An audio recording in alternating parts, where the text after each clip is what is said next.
Trust us, the holidays likely did some damage to the overall health of your gut microbiome. Between the less than stellar food choices, stress, disrupted sleep schedules, and alcohol, those good-for-you bugs in your GI system are begging for a little TLC. Here's the good news. It doesn't take a lot of effort or a long period of time to help them rebound. In today's episode, we cover 6 simple shifts that will help you reset your gut. Let's dive in.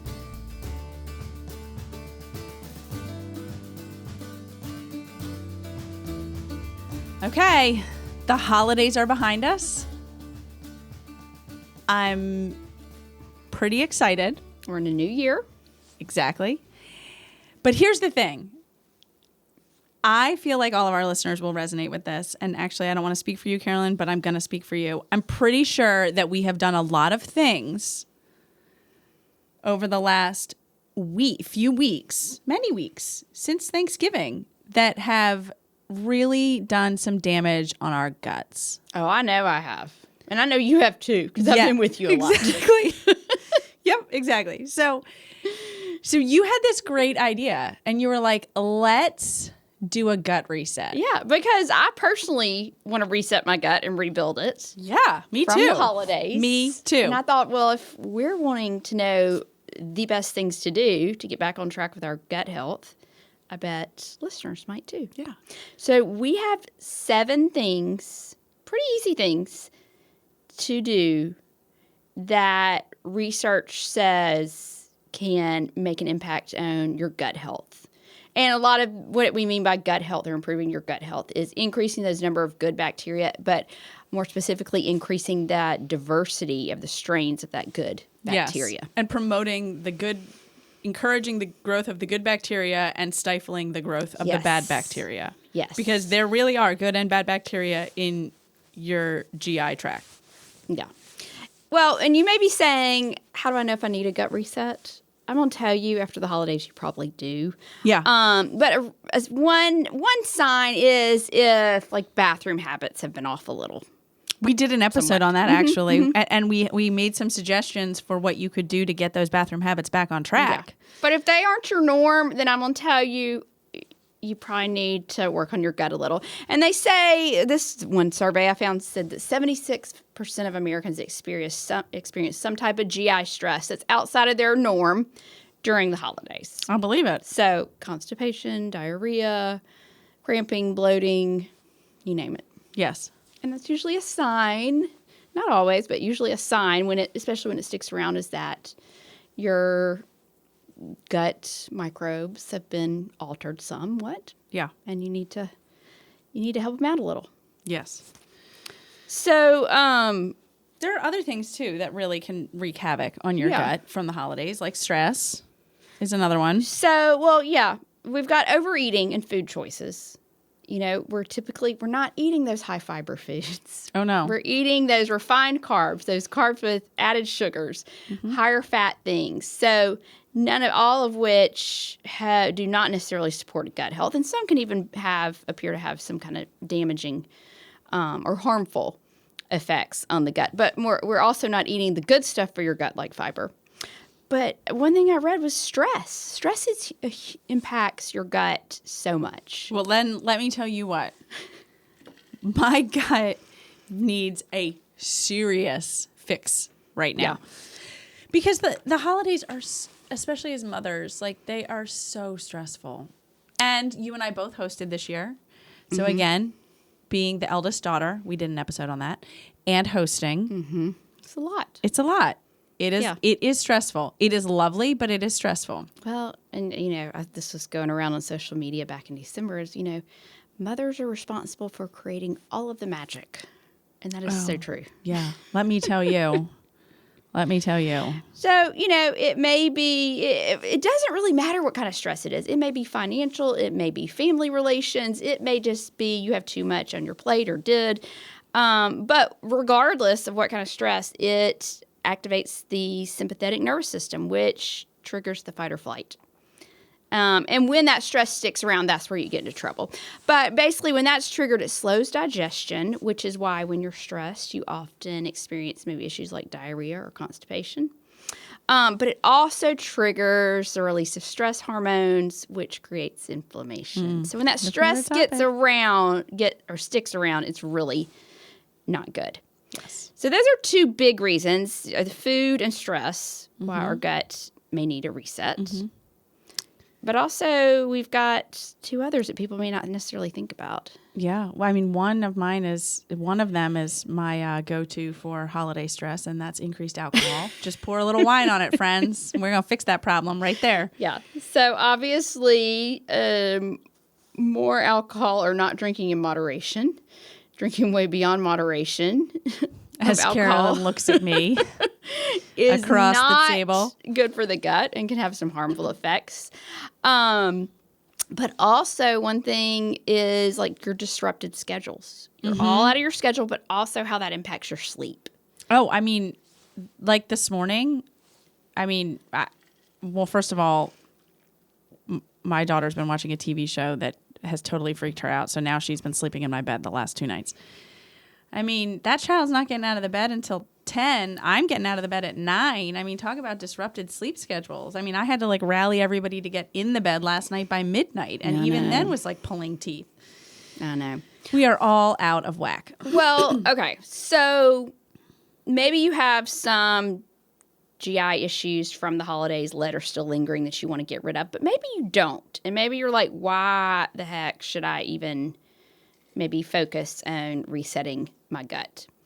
I'm going to tell you your gut, unless you've been living under a rock in December, your gut has probably taken a little beating. Yeah. And it's sensitive. Your gut, like when we start to talk about how some of this research shows like a quick shift in the positive direction, it can also shift quickly into the negative direction. Yeah. So a month of massive changes in your routine It's going to have a big impact. Is actually going to have an impact. Yeah. And like we said, when we said what a healthy one is, that has lots of diversity of good bacterial strains, which do good things, but also they tamp down like the harmful bacteria that you have in there as well.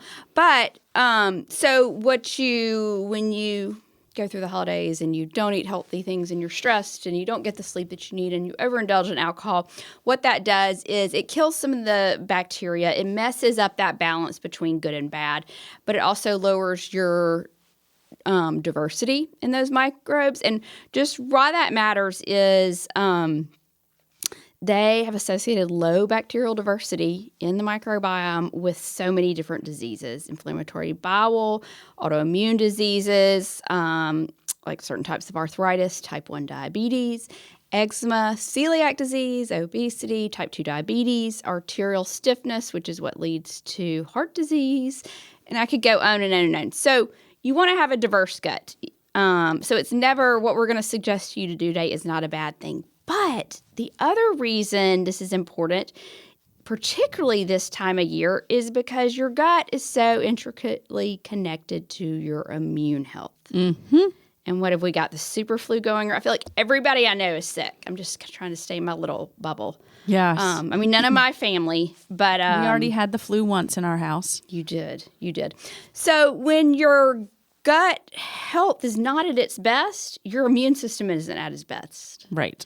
So, when you don't have the diversity that you need, or you have low numbers of the good bacteria in your gut, your immune system's capabilities of responding to an illness, a virus, bacteria, when it comes in contact is much lower. It's hampered, which we don't want that. No. Let's also remember that a lot of our feel-good hormones, like serotonin, are produced in our gut, and that helps with our mood as well. Great point. Very great point. And you know what? I'll take all the serotonin I can get in January and February. Same. Yeah. Okay, here's the good news. Research shows that within just a few days of making changes to your diet, but also other lifestyle habits, you can change the diversity of your microbiome. And yes. That's kind of exciting. They're very exciting. I saw several studies. There were some studies, and it was a summary of several studies, but some showed that within making, that it could occur within 5 days of making changes. It's fantastic. Or even 2 weeks, but yeah. You know, it's a little unrewarding though, because it's like, I think people like a scale. I'm not on weight loss for the new year, but I think people like a scale because you get a direct number. So it'd be really nice if, as we made these changes for our gut, we could see like a direct number. Like, ooh, my good ones are going up. Ooh, I got some new strains of good ones. Yeah, like your credit score. But it's I wish we had that for as we make changes to do this gut reset. But so it is a little unrewarding in that you don't get to see that. Yes, progress that you're is making. true. But you'll feel better. So you were just talking about the value of like improving your diet, and although that wasn't our first point, it's our second point. Maybe you can talk a little bit about some other specifics, because overall the research does show that like improving your diet, eating more foods that are anti-inflammatory can help improve your diet. But you pulled some more specific research that I thought if like people had to like glob onto like one change to make, this is a great one. Yeah. So you want to get back to your regular balanced meals that incorporate most all of the food groups, but most importantly, ones that incorporate those fiber-rich foods. And typically, those fiber-rich foods are also going to be your anti-inflammatory ones. Correct. Yeah. Yes. But the fiber is what is really key. And, we can give people a goal for how much fiber to work towards. Some people like a specific number. If that's too much, then the other way to look at fiber, or the other way to kind of look at this, is increase your intake of fruits and vegetables. Yes. And whole grains and nuts and beans and that kind of thing. Try to work, several different ones into each meal. And that's another way to, if you don't really want to track or, want to have to keep track of how many grams you're eating per day. But fiber, obviously it's going to support regular bowel movements, but it feeds your gut bacteria. And we'll get more into that in a later thing we're going to suggest. Reduces inflammation, and it produces short-chain fatty acids. So dietary fiber, when it's in foods and it goes down your digestive tract, it actually gets fermented by some of those good microbes. Mm-hmm. And they produce what they call beneficial metabolites, but short-chain fatty acids are one of those. And they really strengthen the health of your gut lining, but also just kind of the whole environment of where the gut microbes live. It prompts those microbes to do other good things. And yes. You want to add anything to that? Well, I was just going to say there also, we'll talk about it in a little bit, but that production of short chain fatty acids is also has the potential to be beneficial when it comes to sleep. And then exercise can also help encourage the production of short-chain fatty acids. Yeah. So y'all are going to see there's a lot of this that's interconnected. Exactly. And we didn't realize this until we started getting into the research. Yes. So much is interconnected.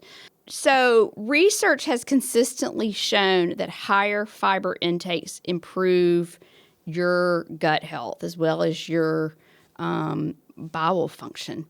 And that increasing your fiber intake can literally shift your microbiome diversity and numbers, and increase those good metabolites that are being increased. Now, it kind of, I'm guessing right now, coming off the holidays, some people may have already gotten on track with their fruits and vegetables again and their healthy eating, but our fiber intake is probably lowest during the month of December. Oh my goodness, yes. Just because we're not choosing those healthier foods typically. We're surrounded by less healthy foods that are usually lower in fiber. Yes. So, in general, recommendation is 25 to 38 grams. Don't jump straight into 38 grams. Don't jump straight into 25 unless you know you're already getting close to that. Exactly. Go slow. But also try and get it from foods as much as possible, because it's that relation, it's the whole foods and the symbiotic relationship. Yes, compounds in it that help with your gut microbiome. Like just dousing some extra, throwing in some Metamucil. Yeah, exactly. Like it's not going to That is fine in a help as pinch. much. But yes, you're usually going to have less digestive issues when you're getting it from actual foods, a variety of plant foods. Right. The variety is very important. And I think that that's really what like underscores the importance of getting it from food versus getting it exclusively from a supplement. Find a supplement, but supplement is the key word. But also what you're saying is in those foods that you're getting the fiber from, you're also getting antioxidants and phytochemicals, which are also benefiting the gut. Exactly. So fiber is really key. Beans, lentils, whole grains, berries, apples, leafy greens, vegetables. Yes. Yeah. Also like nuts and seeds. Mm-hmm. So, so focus on your fiber. Do you want to go back to number 1? Yes. Because I put this as number 1.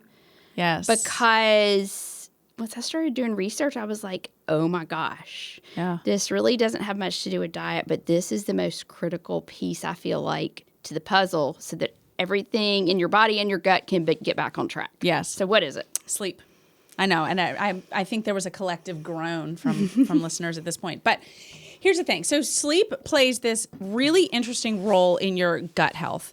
And what I didn't realize was that it is a bi-directional relationship. So when you have insufficient or disrupted sleep, that's going to change the composition of your gut microbiome. It's going to reduce diversity. It's going to lessen the good, potentially increase the bad. It's going to promote inflammation. And then those changes, the lack of diversity is going to impact your sleep, not for the better. Exactly. That's what she means by, bidirectional. Yes. So, sometimes I need to almost like I'm sitting here with my fingers, like I'm pointing to an arrow. Like in my head. I need to see it in my head. Yes. One line, the arrows go both directions. Yes. So the thing is so there was some research that looked at microbiome diversity. And what they found was that there are 2 things. So when it comes to sleep, we talk about quality and quantity, right? And in this study, they talked about total sleep time and efficiency, which really is quality and quantity. So there is some conflicting research on sleep and gut health. And what they think that is they think it's coming down to the fact that our sleep quantity is not the best indicator of the contribution of sleep and gut health, but really it's your sleep quality or your sleep efficiency. And so what they found was that in this study that your microbiome diversity was positively correlated with your sleep quality, also with your sleep time. But then interestingly, when they started waking people up, they called it sleep fragmentation. They found that that was negatively correlated with your gut microbiome diversity. So that those like wake ups in the middle of the night, whether it's because you drank an espresso martini or because your kid woke you up or what, or you're hot and sweaty, I don't know. But anyway, the sleep, that fragmented sleep is going to negatively impact your microbiome diversity. So overall, keeping your gut microbiome healthy can help you sleep better. And that's because the bacteria in your gut, so we already talked about how poor sleep or quality sleep can help with your gut health, right? But then the flip side of it is that when your gut microbiome is diverse, it starts to produce GABA and serotonin. And both GABA and serotonin, so all of those like microbiomes, those, what did you call it? You called it the metabolites that your gut microbes produce when they eat, and ferment stuff. So those metabolites then help produce GABA and serotonin. And those are 2 hormones that help with your sleep quality. So that's when we talk about that like bidirectional relationship, that's why like keeping your gut microbiome is also keeping it diverse and healthy is important because it's going to help you produce those hormones that then lay a foundation for good sleep quality.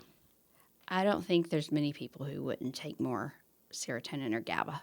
Oh, yeah. And better sleep. Yes.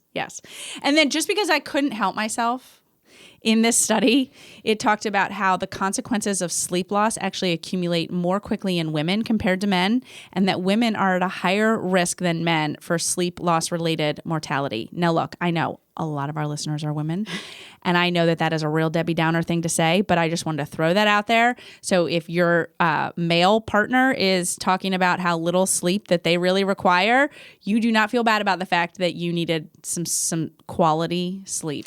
Actually, this doesn't make me feel bad. I feel validated. I do too, actually. Yeah. I do too. I mean, I slept 9 hours last night, and it was beautiful. Yeah. And I do not feel bad about it. Right. At all. Okay, Carolyn, point number 3. I love this as I sip on my Stanley over here. Yeah. Okay, restore hydration and then stay hydrated. Okay, hopefully everybody's back to their routines now and hopefully is hydrated again. But if you're not, or you're not back to your usual water and fluid intake, hydration is really key. And I never knew that it was key for really your gut health. I mean, I knew it affected things like constipation and that kind of stuff. But, water helps soften stools. It improves the transit of things through your GI tract and prevents constipation. But getting adequate hydration is especially important after a lot of the foods that we eat that are higher in salt and your rich holiday meals and that type of thing. But there have also been studies to suggest that dehydration or ongoing hydration due to a lack of water intake impacts the number and diversity of those gut microbes. So actually chronically being dehydrated can have a negative impact on your gut microbes. Did you know that? No. So what I find interesting about that too is we'll talk about it a little bit more, is we talk about alcohol consumption, which is, so when your alcohol consumption is up and your salty food intake is up, I mean, I've definitely noticed I've been more dehydrated. Oh, yeah. So it's like a double whammy to your hydration. Exactly. Yeah. Well, and so basically the studies found that getting optimal water intake is really key for kind of keeping your gut in homeostasis and improving especially the immune role that your gut microbes play. Oh, wow. I know. So get plenty of hydration in. I'm not going to give you a number of glasses to drink. I think our listeners are educated. They know when they're hydrated. They know when they're not. If you are drinking water, cups and cups of water, and it just keeps going straight through you may want to try an electrolyte powder that we like to use. We use it on a daily basis, but we also drink plain water as well. But sometimes those electrolytes can help your body absorb the water a little better rather than running straight through you. And we have an episode on that. We do. We have an episode on that, too. I mean, look, it's just like a referral to past episodes here. Mm-hmm. Okay. All right. Number 4. We've already talked a little bit about diet, but let's talk specifically about probiotics and prebiotics. We've got to really focus on getting more of those in right now. So just a quick recap. I know some of y'all have heard me say this before, but probiotics are those beneficial bacteria that you find in food. Yeah, the bacteria are baked in, not literally, but are in the foods. Yeah. Sometimes it'll say active live culture. Right. Those are the probiotics. So, of course, the classic one is yogurt. Yes. That people know. Make sure you do turn on the back end that it says active live cultures, because there are some out there now. There's some that are so processed they may not have the active live cultures anymore. But also things, fermented vegetables. I know sauerkraut is a favorite one of yours. Kombucha. Tempeh, what else? I'm going blank. Some cottage cheeses, for and sure. Some sour creams. And I've now seen some sour creams. We have gotten on a kefir kick lately. Yeah? In our house. What do you do with it? Do you just drink it straight? Drink it straight. You just put it in a cup and drink it straight. And I like it, too, because it also gives me a hit of protein.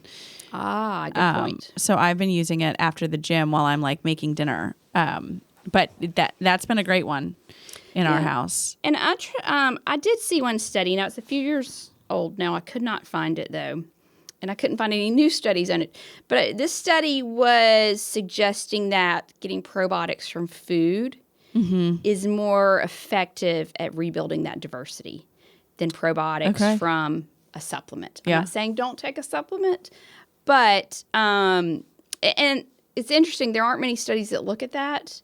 But this one I remember, and it's a few years old, but it was suggesting that both can rebuild your gut and your gut diversity, but that the getting probiotics from food was much more effective. So, but if you want a probiotic supplement, make sure you get one with at least 1 billion CFUs, colony forming units. Thank you. And it's a good bet if you get one containing Lactobacillus bifidobacterium. I think I said that right. And Saccharomyces. Did I say that right? Sounds Those are good to kind of me. the 3 most studied and the 3 that have shown positive benefits. Yeah. And multi-strain Multi-strain, more than one strain in there. in your supplement is definitely the best way to go. Because here's the thing. You really don't know what strains your gut needs. Exactly. So you're just taking a stab at the dark with this probiotic supplement that it has some of the strains your gut needs. Yeah. So multi-strain, 10 or more, I think, is something we've recommended in the past. Okay, so there's your probiotics. Now your prebiotics are going to be the food for those probiotics and the microbes in your gut. And you kind of already touched on this a little bit when you talked about fiber, but like prebiotics are essentially fiber. And there are lots of different types of fiber in foods. We usually only talk about fiber. We talk about insoluble or soluble. But within soluble and insoluble categories, there are several different types of each. And so they're all slightly different and have different health benefits. So again, what's really key here, you do not need a supplement for prebiotics. All you need is to get fibrous foods in. Get a variety of fruits, vegetables, whole grains, beans, nuts, seeds, that type of thing. Yes. And you're going to be doing well with your prebiotics. Now, you hear some like best sources. yes, which is it's true. It is true. But things like asparagus, onions, oats, flax seeds, apples, garlic. But that does not mean that's the only place you get them. They're Right. going to be in all your naturally fiber-rich foods. Exactly. In there. Exactly. But yes, both of those things are really key for keeping your little microbes happy and adding in some new ones and keeping those new ones happy. Exactly. All right. Number 5 is going to be more movement, exercise. Which, here's the thing. So I realize, it's January. The gym is bustling again. What are the real benefits? There are lots of benefits of exercise. But if you did it for one thing, I would suggest doing it this month for your gut health. In the later months, you can decide if you want to do it for mental health, if you want to do it for physical health, if you want to do it for weight loss, whatever you want to do. But here's the thing. Regular exercise helps, what the research has shown, it helps, they use the word remodel the gut microbiome to favor this type, production of a type of compound called butyrate. And this is really important because it helps with your sleep quality. And so what they've also found is that regularly exercising is also really helpful when it comes to, and I can't believe you haven't talked about this one yet, Carolyn, because I feel like this is your domain. So regularly exercising helps regulate your HPA axis. And so when your HPA axis is out of balance or hyperactive, you're going to have, it's fueled by the hyperactivity of it is fueled by chronic stress, poor sleep, and gut dysbiosis, which is the imbalance, thank you, of your gut microbiome. But exercising can help regulate it. And so then when you help regulate that HPA axis, it also then plays a role in your gut microbiome, let's say stability, right? Nice. So anyway, the benefits of exercise, there are direct benefits of exercise on your gut microbiome. Now, the interesting part is that there's a variety of research that has looked, there's research that has looked at a variety of different types of exercise. And it doesn't seem that there is necessarily one particular exercise that is better than another. However, what they have found is that you need to sustain that exercise. So if you are active, the same exact exercise, no, or just consistent. Regular activity. Be consistent with your exercise. So like there were studies that look at 8 weeks, there were studies that look at 12 weeks, and they did show that there was a benefit to the gut microbiome. But then in some of the studies, they did what's called a washout period, where they set these pieces, like took this group, exercised them, and then put them back into a sedentary lifestyle, and their gut microbiome changed again when they went back to their sedentary lifestyle. Not for the better. Not for the better. So the point is that you want to maintain your exercise to maintain the benefits on your gut microbiome. Okay. I kind of like the idea of exercising in January for your gut. Yeah. Rather than for other reasons. Yes, for other reasons. You know? Yeah. I like need little that. mini goals for like why I do keep too. going, you know? Yeah. And so for January, it's going to be for gut health. I like that. Okay. We saved this one for last. Number 6, reduce your alcohol consumption. And here's the thing. I, of course, was like, oh, gosh, how do I tell listeners to do this? Like, because this is a do as I say, not as I do situation for me. However, the key word here is reduce. Yeah. Yes, eliminating can be very beneficial. If you want to do a dry January, do dry January. Absolutely. We are not advocating a dry January. We are advocating reducing. Reducing. Probably So significantly from what you had during the holidays. yeah, For exactly. at least a while. So generally speaking, alcohol throws off your gut microbiome. It throws off the balance. It throws off the diversity. And they've seen that in both animal studies and human studies. And this is particularly true when you have excess. Yes. Like 1 or 2, like if you stay in that moderation range, I don't think they associate that with the negative effects on gut health. It's like it's kind of like I talk about alcohol and inflammation. Yes. And 1 or 2 in that moderate range or less is not necessarily inflammatory. Can have a slight anti-inflammatory effect. But once you go beyond that, It's problematic. It's problematic. And to like to support that commentary that you made is that a lot of the research that I was seeing was looking at people with alcohol use disorder and their gut microbiome because to see effects in research, sometimes you need extremes, right? So alcohol use disorder, I was seeing a lot of studies on that for the relationship between alcohol and your gut microbiome. Okay, but what I found really interesting, and this is why I come back to the word reduce, is this. So there was a research study that looked at people with alcohol use disorder and looked at them reducing their alcohol consumption. And what they found was that their microbiome structure and diversity was significantly improved in the group of people who were called like high reducers. So they reduced their alcohol consumption the most compared to the low reducers, and they saw a very positive relationship between, they measured GABA, which again is that like helps with sleep, also has mood components to it. So improvement with GABA and % of drinking reduction. So I went back and I was like, okay, well, what is a high and a low reducer, right? And it's relative because they didn't say like X number of drinks or X number of drinks because everybody's all over the board. different from how much they consume, right? And they took like baseline what they were consuming like for 4 weeks, and then let's do a reduction of more weeks. Yeah. And it was the group that reduced 67 to 100%. So a 2/3 cut to 100% cut.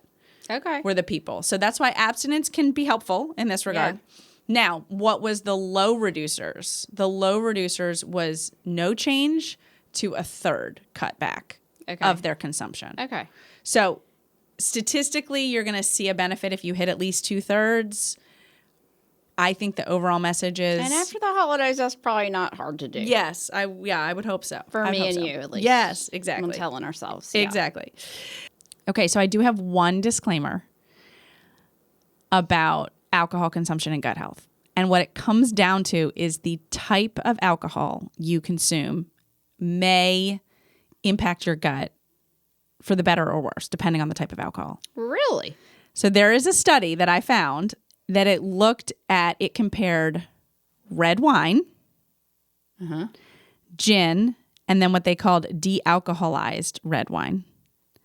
And what does that mean? I think it's red wine where they like took the alcohol out of it so that they could see, like grape juice. I guess. I guess. And so my disclaimer is that there is research that shows that drinking red wine could actually have beneficial effects on your gut microbiome. Did you make that up for me? No, I did not. I swear, I did not. But here's the thing that I found really interesting is that when they looked at the red wine and the dealcoholized red wine, they basically found that there were increases in like some healthy, good bacteria in your stomach, in your GI. With both of them? Yes. So what I think is so interesting about that is that it basically the alcohol, like the polyphenols in the red wine, make up for the alcohol in a way. You know, I'm like, this is broad strokes here, but point being is that the polyphenols in the red wine seem to have this like, you know, very beneficial, I'm not going to say very, beneficial effect on your gut microbiome in the sense that it increases some good. Okay. Now, interestingly, gin increases a type of bad bacteria that can then lead to other chronic health conditions down the line. So the point is that generally speaking, less alcohol is going to be better on your GI. But if you had to pick your poison, Carolyn, red wine. You are doing a good job with your red wine. Thank you very much. Yeah. Do you think it has anything, I know it's the polyphenols that are largely responsible for that, but you think it has anything to do with like the fermentation process? I mean, it could. I never really thought about it. Definitely could. I don't know. Yeah. Who knows? Okay, that's our gut reset. We are going to get back in our sleep routine, incorporate regular high fiber meals with a diversity of fibrous foods, hydrate, get some probiotics and prebiotics in from food if we can, exercise, and cut back on alcohol. All things that people have heard before, but now all with a different purpose. Yeah. And remember what I said earlier, it shows that just making some small changes and sticking with them for several days, like they saw changes within 5 days to 2 weeks. It's fantastic. I know. It's fantastic. Measurable changes. Yes. So if, like most Americans, you give up on your New Year's resolutions by the third week in January, you could still have an impact on your gut health if you stick to it for a few weeks. Yeah. Okay. I'm ready for my gut reset. Me too. Thank you so much for joining us for the Happy Eating Podcast. I'm Brierley Horton. And I'm Carolyn Williams. If you liked this week's episode, then don't forget to rate and leave us a review on iTunes. And be sure to hit the subscribe button so you'll never miss a new episode. We can't wait to have you back at our table next week for a brand new episode. Bye. The contents discussed in the Happy Eating Podcast, such as advice, studies, text, graphics, images, and other material discussed or presented on the site or podcast, are for informational purposes only. Content is not intended to be a substitute for medical advice, diagnosis, or treatment. Always seek the advice of your mental health professional or other qualified health providers with any questions you may have regarding your condition. Never disregard professional advice or delay in seeking it because of something you have heard on the Happy Eating Podcast. If you are in crisis or think you may have an emergency, call your doctor or 911 immediately.